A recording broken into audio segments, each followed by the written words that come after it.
Hello friends, Marathi हृदयस्पर्शी कथा चॅनलमध्ये तुमचं खूप खूप स्वागत आहे. शिवगौरी भाग 47. शिवगौरीचे यामागचे सर्व भाग तुम्हाला चॅनलवर पाहायला मिळतील. चॅनलला अजूनही सबस्क्राईब केलं नसेल तर आता जाऊन सबस्क्राईब करा. पहिल्याच दिवशी तू जरा जास्तच फ्रेंडली नाही होत का? काजलची स्माईल फिकी पडली. सॉरी मॅम, मी अशीच आहे. मला सिरियस राहणं जास्त आवडत नाही. पण जर तुम्हाला ते आवडत नसेल तर मी आतापासून काळजी घेईन. गौरीने तिच्याकडे पाहिले आणि मग म्हणाली, मला चालेल, पण पाटील साहेबांना ते आवडणार नाही. त्याच्यासमोर सिरियस राहा, नाहीतर तो तुला नोकरीवरून गेट आउट करेल. मी तुमच्यासमोर अशीच राहू शकते का? राहू शकतेस, पण मी एकटी असतानाच. खरं तर मीही अशीच आहे, पण मिस्टर अकडू पाटील साहेबांसमोर सिरियस राहावं लागतं. तुम्ही घाबरता त्यांना? ॲनाकोंडाला कोण नाही घाबरत. हा त्याहूनही खतरनाक आहे. ॲनाकोंडा एखाद्याला घेण्यासाठी तोंड उघडतो, पण हा फक्त डोळ्यांनीच गप्प बसवतो. गौरीच्या बोलण्यावर काजल हसली. तेवढ्यात डोअरवर नॉक झाला. दोघीही सावध झाल्या. काजलने दार उघडलं. इतका वेळ का लागत आहे? शिवने विचारले. सर, त्या मॅम येतच होतो, काजल गौरीकडे बोट दाखवत म्हणाली.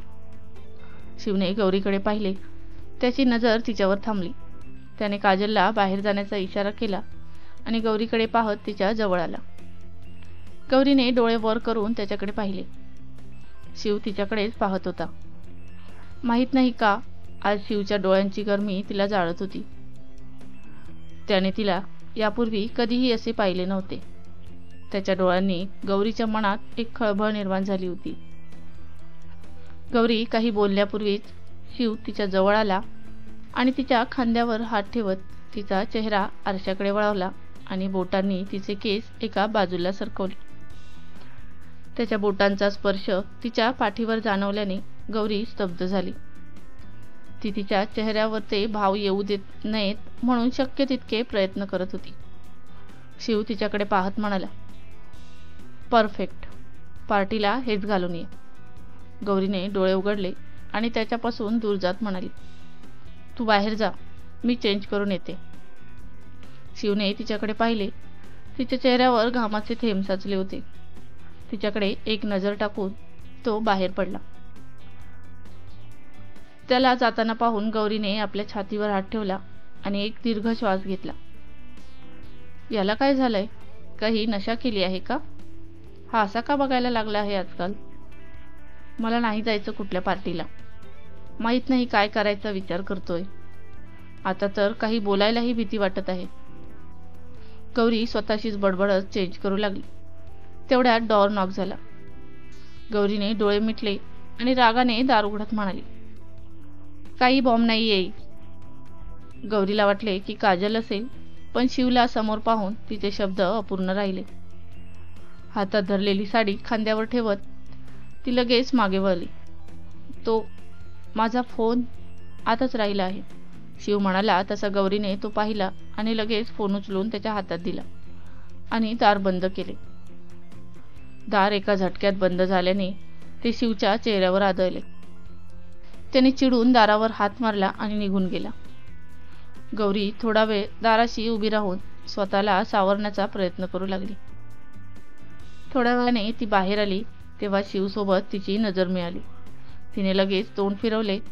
तसा शिवने आपल्या डोळ्यांवर गॉगल चढवला आणि चूज केलेल्या सर्व ड्रेसेसचे पेमेंट करून तिथून बाहेर पडला. गौरी बाहेर येताच सर्वांनी तिला घेरले. काजल तिच्यासोबत चालत होती. गौरीला हे जरा जास्तच वाटत होते. ती चिडत होती. काजल तिच्यासोबत येऊन गाडीचा दरवाजा उघडते आणि तिला बसवते. शिव आजूबाजूला पाहतो आणि दुसऱ्या बाजूला येऊन बसतो. काजल ड्रायव्हर सोबत पुढच्या सीटवर बसली होती. गौरीने एक नजर शिववर टाकली आणि विंडोकडे तोंड करून बसली. शिवने अचानक तिला काय झाले याचे आश्चर्य मानून भुवया उंचावल्या, पण तो काही बोलला नाही. गाडी पुढे सरकली. काय आहे हे सगळं? जेव्हा तो काहीच बोलला नाही तेव्हा गौरी स्वतःच बोलली. शिवने आश्चर्याने तिच्याकडे पाहिले. का करत आहेस असं? माझी काही पर्सनल लाईफ आहे की नाही? घरी कैद करून मन नाही भरलं म्हणून आता हे सगळं? काही प्रॉब्लेम आहे? जो स्वतःच एक मोठा प्रॉब्लेम आहे तो असताना प्रॉब्लेम नाही तर काय होणार? गौरी बडबडत म्हणाली आणि आपला चेहरा फिरवून बसली. तिचं बोलणं ऐकून काजल हलकीशी हसली. शिवची नजर तिच्यावर पडली तसे त्याचे कपाळ रागाने कुरवाळले. त्याने विचारले, काय प्रॉब्लेम आहे? तो हे काजलला सांगत होता, पण गौरीला वाटले की तो तिलाच सांगत आहे. ती त्याच्याकडे वळून म्हणाली, प्रॉब्लेम हा आहे की माझा श्वास गुदमरतोय. एवढी सिक्युरिटी कोणी ठेवतं का? बायको नाही मानायचं तर किमान एक माणूस तरी समजू शकतोस. चेंजिंग रूममध्ये सिक्युरिटी कोण लावतं? तिथे काय होणार की तिथेही गार्डची गरज आहे? मी गरजेशिवाय कोणतेही काम करत नाही, समजलं? चांगलंच समजतंय मला. त्या दिवशी मी वॉशरूमला जाण्याच्या बहाण्याने वहिनीला भेटायला गेले होते, म्हणूनच विश्वास नाही माझ्यावर. नाहीतर चांगलं माहीत आहे की मी इतकी कमकुवत नाहीये की मी स्वतःचं रक्षण करू शकत नाही. गौरी बोलल्यावर शिवने तिच्याकडे जळजळीत कटाक्ष टाकला आणि मधला पडदा ओढत तो अचानक तिच्याकडे झुकला. गौरी घाबरून मागच्या सीटला टेकली.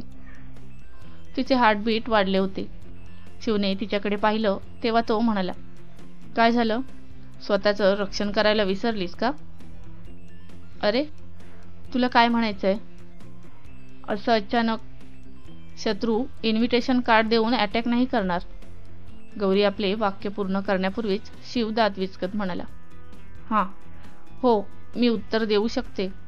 जर आता इथे दुसरा कोणी असता तर तो बेशुद्ध पडला असता. गौरी तिच्या समर्थनार्थ युक्तिवाद करत म्हणाली, जर दुसरा कोणी बेशुद्ध पडला असता तर मी का नाही? ते तुला चांगलंच माहीत आहे. शिवने तिच्याकडे पाहिले. गौरी तिचे वाढलेले हार्टबीट कसे तरी शांत करण्याचा प्रयत्न करत होती आणि त्याच्यापासून नजर चोरत होती. छान, चांगली गोष्ट आहे आणि माझ्यासाठी फायदेशीरही आहे, असं म्हणत तो तिच्यापासून दूर गेला आणि सरळ बसला. गौरी ही सरळ बसली आणि गोंधळून त्याच्याकडे पाहू लागली. Don't try. ज्याने मला बनवले तोही मला समजू शकत नाही. तू पाहून काय समजू शकणार आहेस? गौरी काहीच बोलली नाही. सवय लावून घे या सिक्युरिटीची. जोपर्यंत या युद्धाचा निकाल लागत नाही तोपर्यंत सिक्युरिटीमध्ये राहायचं आहे तुला. मला कळू शकेल का? कारण खूप इम्पॉर्टंट आहेस तू माझ्या बदल्यासाठी. शिवने त्याचे शब्द सांभाळले आणि दुसऱ्या बाजूला पाहू लागला. आय नो, असं म्हणत गौरी दुसरीकडे पाहू लागली, पण तिच्या चेहऱ्यावर एक लपलेली हलकीशी स्माईल कायम राहिली. इकडे अर्जुन रागाने निघून तर आला होता, पण अनामिकाची अवस्था पाहून त्याला तिच्या राहण्याची काही उत्तम व्यवस्था करणं गरजेचं होतं. तसंही तिला या अवस्थेत एकटी ठेवणे योग्य वाटत नव्हते. काही विचार करून तो तिला तिच्या माहेरी घेऊन आला. अनामिकालाही आनंद झाला की ती लग्नानंतर पहिल्यांदाच तिच्या घरी येऊ शकली. तिच्या माहेरी सर्वांनाच आनंद झाला की इतक्या दिवसांनी त्यांना त्यांच्या मुलीसोबत वेळ मिळत आहे. सर्वजण तिच्यावर प्रेमाचा वर्षाव करत होते. 2-3 दिवस उलटून गेले. अर्जुनने घराची व्यवस्था केली होती आणि नम्रताने अंजलीला सांगून तिच्या घरी एक कामवाली बाई पाठवली. अर्जुन घरी परतला तेव्हा तिला पाहून तो आश्चर्यचकित झाला आणि त्याने अनामिकाला विचारले, ही कोण आहे? मी तिला कामासाठी ठेवलं आहे. तू घरी थकून येतोस आणि पुन्हा काम करायला लागतोस, ते मला आवडत नाही. अर्जुन हसला तशी ती म्हणाली, तू रागावला नाहीस ना? नाही. तू फ्रेश होऊन ये, मी जेवण वाढते. अनामिका म्हणाली तसा अर्जुन निघून गेला. रात्री अनामिकाला जाग आली तेव्हा तिने पाहिले की अर्जुन बेडवर नव्हता. ती उठली आणि पाहिले की तो विंडोजवळ उभा आहे आणि बाहेर पाहत आहे. अनामिका उठली आणि त्याला हाक मारली. अर्जुनने तिच्याकडे पाहिले तेव्हा तो तिच्याकडे आला आणि म्हणाला, तू का उठलीस? तुला काही हवं आहे का? अनामिकाने मान हलवली आणि म्हणाली, नाही, पण तू तिथे काय करत होतास? काही नाही, मला झोप येत नव्हती, अर्जुन बसत म्हणाला. काही अडचण आहे का? अनामिकाने विचारले तसं अर्जुनने तिच्याकडे पाहिले. अनामिका मान खाली करत म्हणाली, माझ्या बोलण्याचा चुकीचा अर्थ घेऊ नकोस. मला तुझ्याबद्दल काही तक्रार नाही, पण तू अचानक घर सोडण्याचा निर्णय घेतलास आणि तेव्हापासून मी तुला काळजीत पाहिले आहे. तुझी बायको म्हणून मला एवढेही जाणून घेण्याचा अधिकार नाही का? तसं नाही अनामिका, पण जर स्वतःलाच पूर्णपणे माहीत नसेल तर तुला काय सांगू शकणार आहे मी शोधण्याचा प्रयत्न करत आहे. जेव्हा मला कळेल तेव्हा मी तुलाही सांगेन. गौरीशी रिलेटेड काही आहे का? अनामिकाने विचारले तसं अर्जुनने तिच्याकडे पाहिले. त्याच्या डोळ्यातून वेदनेची लाट आली. अनामिका त्याच्या हातावर हात ठेवत म्हणाली, तिची काळजी करू नकोस, ती ठीक आहे. तिला तिथे काहीही त्रास होत नाहीये. तुला काय म्हणायचे आहे? जर तू रागावणार नसशील तर एक गोष्ट मी तुला सांगेन. कोणती गोष्ट? अर्जुनने विचारले. आधी सांग, रागावणार नाहीस. नाही रागावणार, बोल. माझं आणि वहिनीचं गौरीशी बोलणं होतं. ती ठीक आहे आणि तिथे सगळे तिची काळजी घेतात. अनामिका त्याच्या छातीवर डोके ठेवत म्हणाली. अर्जुन काहीतरी बोलणार होता, पण मग त्याने स्वतःला शांत केले आणि अनामिकाच्या केसांमधून पोटे फिरवत म्हणाला, आणि तुम्ही तिला भेटलात सुद्धा. अनामिकाने मान वर करून त्याच्याकडे पाहिले. वहिनीची हालत बघता तिचं इतक्या लवकर बरं होणं आणि गौरीची काळजी न करणं हा योगायोग असू शकत नाही. मला ही शंका आली होती आणि त्या दिवशी भाईनेही मला सांगितले होते. कशी आहे ती? ठीक आहे. सकाळी तिला फोन कर. ती माझ्याशी बोलणार नाही, फक्त मला तिचा आवाज ऐकायचा आहे. अर्जुनचे डोळे अश्रूंनी भरले होते. मी तिला फोन करू शकत नाही. तिने फोन करायला मनाई केली आहे. तिने सांगितले आहे की जेव्हा तिला बोलायचं असेल तेव्हा ती स्वतः करेल. जर तिची खूप आठवण आली तर आम्ही तिला मेसेज करत होतो आणि मग ती स्वतः फोन करायची. काही हरकत नाही. जेव्हा बोलणं होईल तेव्हा तिचा आवाज ऐकव. ठीक आहे, आता झोप, अर्जुन म्हणाला तसे अनामिकाने डोळे बंद केले. दुसऱ्या दिवशी त्याला त्या पार्टीबद्दल कळले तेव्हा त्याने जाण्यास नकार दिला, पण नंतर त्याच्या मनात आले की त्याच्या प्रश्नांची उत्तरे देशमुख फॅमिलीतील मोठ्यांकडे किंवा शिवकडे असतील आणि त्याला या पार्टीत काही सुगावा लागेल आणि कदाचित त्याला गौरीची एक झलकही दिसेल. हाच सर्व विचार करून तो नयनसोबत तिथे जाण्यास तयार झाला. फ्रेंड्स, पुढे काय झालं हे जाणून घेण्यासाठी स्टोरीचा पुढचा भाग नक्की वाचा.